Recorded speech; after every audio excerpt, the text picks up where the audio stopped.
নমস্কার, লুসির রান্নাঘরে সকলকে স্বাগত। আজকে চলে এসেছি তোরা মাছের ঝোলের রেসিপি নিয়ে। বন্ধুদের কাছে ভিডিওটা লাস্ট পর্যন্ত দেখার অনুরোধ রইল। তাহলে চলুন বন্ধুরা, দেখে নেওয়া যাক আজকের রেসিপি। আমি এখানে বেশ কিছু তোরা মাছ লবণ আর হলুদ মিশিয়ে ভাজতে বসিয়ে দিয়েছি। মাছগুলোর এক পিঠ ভাজা হয়ে গিয়েছে।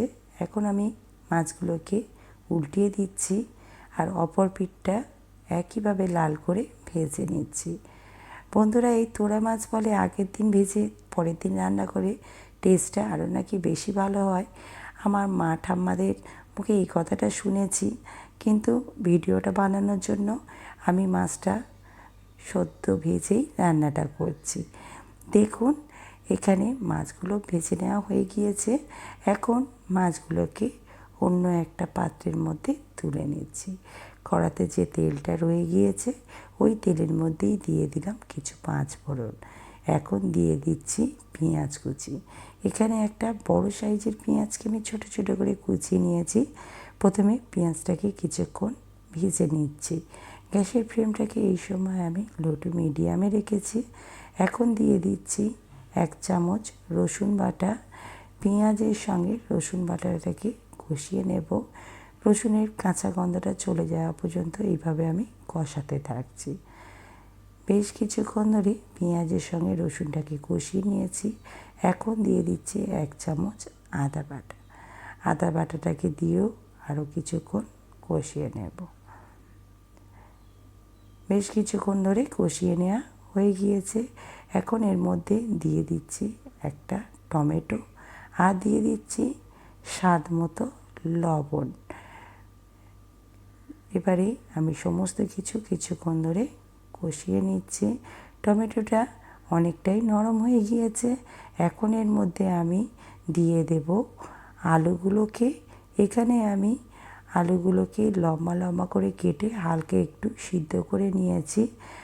বেশ কিছুক্ষণ ধরে আমি আদা পেঁয়াজ রসুনের সঙ্গে আলুটাকে কষিয়ে নিচ্ছি। আলুটা এখানে আমি আলাদা ভেজে নিইনি।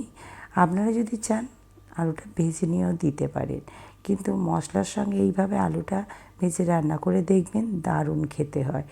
দিয়ে দিলাম 1 চামচ হলুদের গুঁড়ো, 1 চামচ লাল লঙ্কার গুঁড়ো, আর দিলাম 1 চামচ কাশ্মীরি লঙ্কার গুঁড়ো। অল্প একটু জল দিয়ে দিচ্ছি যাতে না মশলাটা পুড়ে যায়। দিয়ে দিলাম 1 চামচ জিরে গুঁড়ো।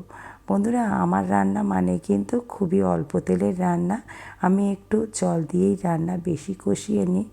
আপনারা চাইলে এখানে তেলের পরিমাণটা বাড়িয়ে রান্না করতেই পারেন। দেখুন, বেশ কিছুক্ষণ ধরে এইভাবে আমি জল দিয়ে মশলাটাকে কষিয়ে নিয়েছি। এখন দিয়ে দিচ্ছি পরিমাণ মতো জল। যেহেতু আলুটা আমার একটু সিদ্ধ ছিল, খুব বেশি জল দেব না, একটু অল্পই জল দিচ্ছি। পরিমাণ মতো জল দিয়ে ভালো করে নেড়ে চিড়ে নিলাম।